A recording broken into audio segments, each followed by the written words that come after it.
Halo anak-anak, hari ini kita akan belajar matematika dengan materi penjumlahan pecahan. Berikut adalah pecahan, di mana yang di atas merupakan pembilang dan yang di bawah merupakan penyebut.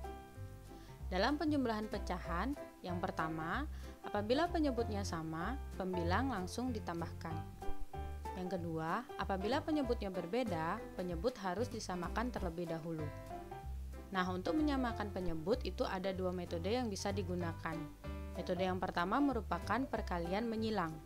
Lalu metode yang kedua merupakan metode KPK. Contoh penjumlahan pecahan dengan penyebut yang sama. Yang pertama ada 2/5 ditambah 1/5. Perhatikan di sini, penyebutnya sudah sama yaitu 5, maka penyebutnya tetap 5. Selanjutnya kita akan menjumlahkan pembilangnya yaitu 2 ditambah 1 yang hasilnya 3. Maka hasil dari 2/5 ditambah 1/5 adalah 3/5. Untuk contoh soal yang kedua itu ada 3/8 ditambah 4/8. Perhatikan di sini penyebutnya sudah sama yaitu 8.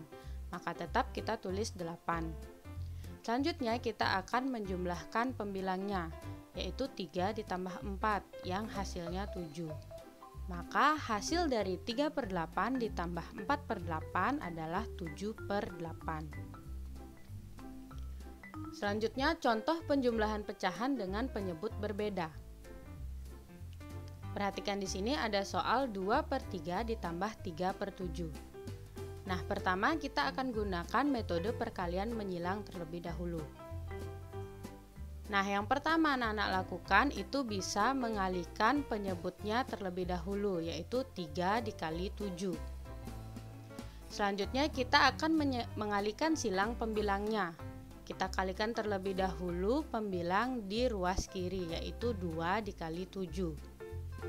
Selanjutnya kita kalikan pembilang di ruas kanan, yaitu 3 dikali 3. Selanjutnya kita kalikan penyebutnya, yaitu 3 dikali 7 yang hasilnya 21. Selanjutnya kita kalikan pembilang di sebelah kiri yaitu 2 dikali 7 yang hasilnya 14. Setelah itu kita kalikan pembilang di sebelah kanan yaitu 3 kali 3 yang hasilnya 9. Karena penyebutnya sudah sama maka kita tinggal tulis 21.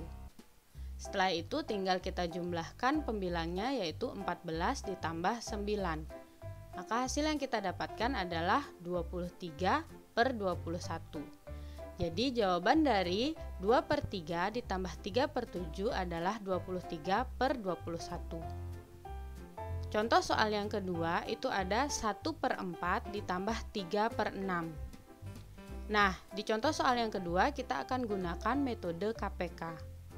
Dalam metode KPK, anak-anak harus menentukan kelipatan dari 4 dan 6.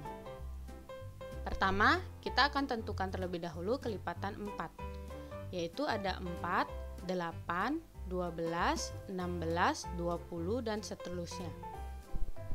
Selanjutnya ada kelipatan 6, yaitu 6, 12, 18, 20, 24, dan seterusnya.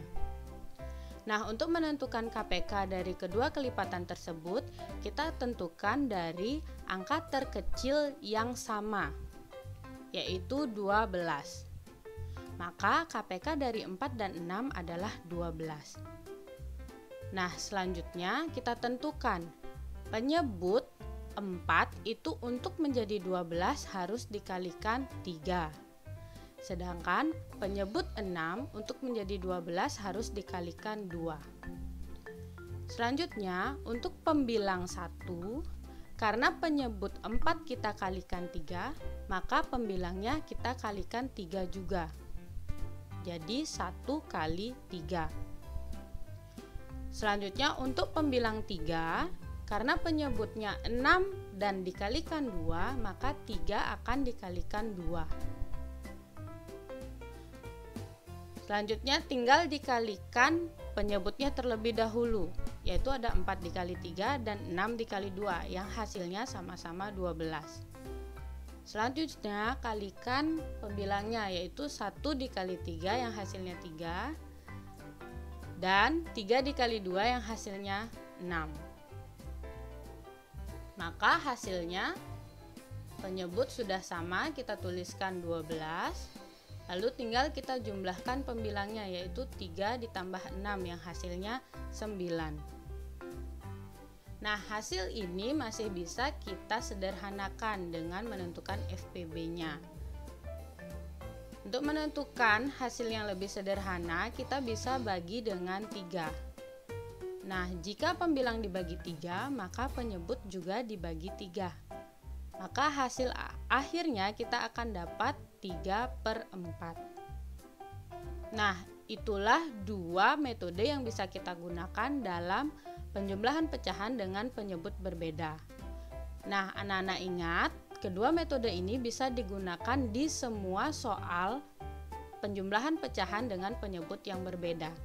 Jadi, tidak ada soal khusus yang menggunakan metode perkalian menyilang. Begitu juga tidak ada soal yang khusus untuk menggunakan metode KPK. Nah, demikian materi hari ini. Kita ketemu di materi selanjutnya.